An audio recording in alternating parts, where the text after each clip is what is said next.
Have you ever noticed something strange? Someone gets disappointed in you and your entire body reacts like an emergency.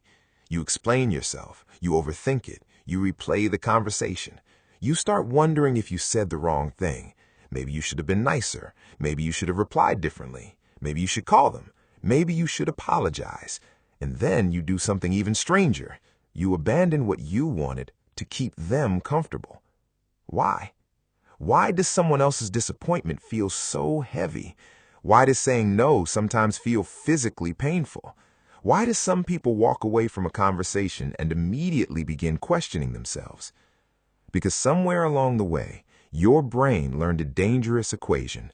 Their comfort equals your safety. And if that equation has been running quietly in the background of your life, you may have spent years slowly disappearing without even realizing it. And here's the thing, you were not born this way. Nobody enters the world terrified of disappointing people. Nobody is born apologizing for existing. Nobody arrives here believing that everyone else's needs matter more than their own. Something taught you that. Something happened. And it happened so gradually, you probably didn't even notice. Imagine being very young. Someone in the room is upset. Maybe it is a parent, maybe a teacher. Maybe someone you loved. Maybe it is just silence, a certain kind of silence, the kind that tells you something is wrong. And because you are a child, you do what children do. You make it about yourself. Maybe I did something wrong. Maybe I should behave differently. Maybe I should be quieter. Maybe I should be easier. Maybe I should make this better. So you adjust. You become agreeable. You become helpful. You become easy to manage. And then something happens. The tension lifts. The adult smiles. The room relaxes. The danger passes. And your brain writes down a rule.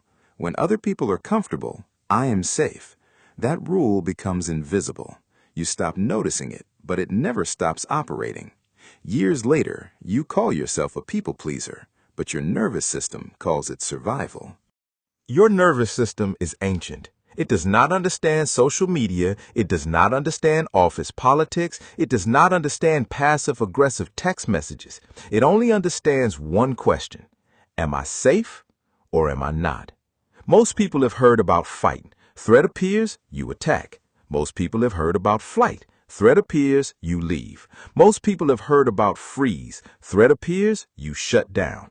But there is another response, and it quietly shapes millions of lives. It is called fawning. Fawning is what happens when the threat is someone you depend on. You cannot fight your parent. You cannot run away from your classroom. You cannot freeze out the people responsible for your safety. So your nervous system becomes brilliant. It finds another strategy. Become useful. Become agreeable. Become whatever keeps the peace. Become what they need. This is why people pleasers become experts at reading rooms, experts at noticing mood changes, experts at sensing tension, experts at keeping everyone comfortable. You developed emotional radar, and people praise you for it. They say you are mature, empathetic, easy to talk to.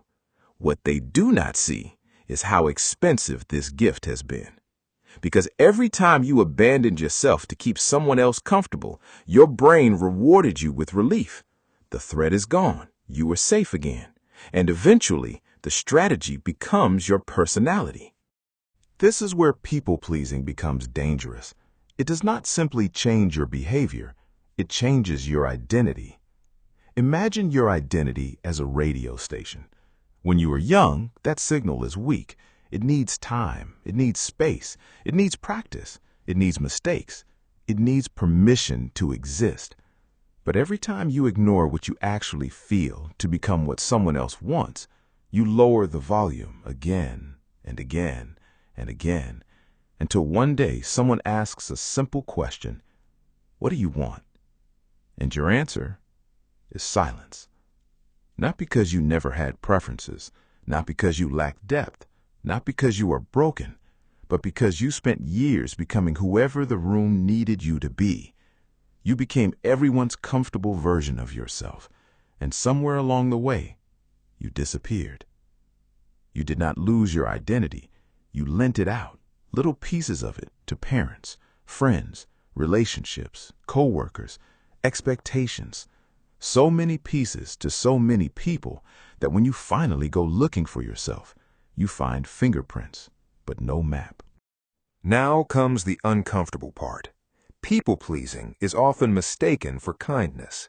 It looks like kindness. It feels like kindness.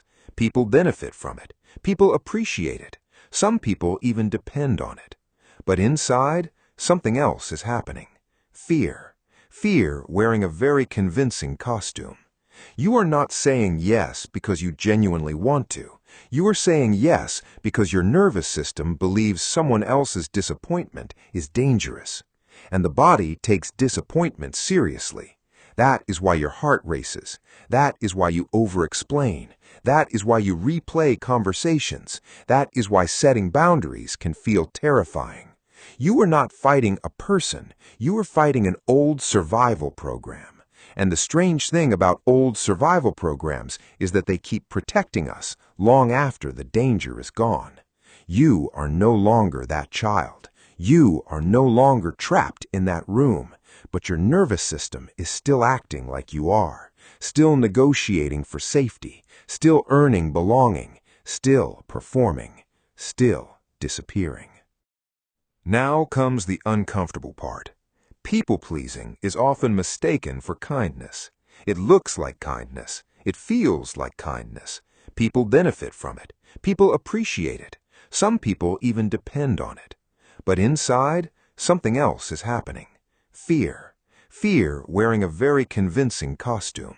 You are not saying yes because you genuinely want to. You are saying yes because your nervous system believes someone else's disappointment is dangerous. And the body takes disappointment seriously. That is why your heart races. That is why you over-explain. That is why you replay conversations. That is why setting boundaries can feel terrifying. You are not fighting a person. You are fighting an old survival program. And the strange thing about old survival programs is that they keep protecting us long after the danger is gone. You are no longer that child. You are no longer trapped in that room, but your nervous system is still acting like you are, still negotiating for safety, still earning belonging, still performing, still disappearing. Let me tell you about someone. We will call this person the keeper. The keeper remembers everyone's birthdays, checks on people, carries conversations, notices when someone seems different, listens, helps, fixes, shows up, and slowly runs out of light. Because the keeper is always charging everyone else's battery and somehow never remembers to charge their own. The keeper does not suddenly collapse. It happens slowly. They stop expressing opinions, stop asking for things, stop correcting people, stop saying no, stop mentioning what they actually need, because at some point, being invisible became easier than being known. And then, one night, the keeper lies awake. It's 3 a.m. Nothing terrible happened. Nobody's angry. Everything is quiet. And yet, there's this feeling, this emptiness, like something important is missing. And then a question appears. What do I actually want? And the answer is terrifying. Not because it is dangerous, but because, for the first time in a very long time, the answer belongs entirely to them. Here is what I want to say to the keeper inside you. The part of you that learned to please people saved you. I mean that. It was intelligent. It was adaptive. It helped you survive an environment you did not control. But the game has changed. You are not in that room anymore. The original threat is gone. And your nervous system is still using the same strategy for a world that no longer requires it. The goal is not becoming selfish. The goal is not becoming cold. The goal is not stopping caring about people. The goal is quieter than that. The goal is remembering that your voice deserves to be one of the voices you listen to. Not the loudest, just one of them. It is learning that someone being disappointed in you does not automatically mean you did something wrong.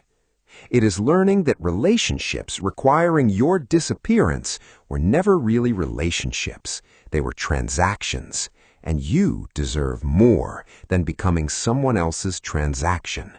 Because beneath all the performance, beneath all the yes when you meant no, beneath all the versions of yourself you created for everyone else, there is still a signal. It has been there the entire time, patiently waiting. It is yours. And maybe the journey ahead is not becoming someone new. Maybe it is finally meeting the person who never truly left. Your mind was never broken. It was simply never given the map.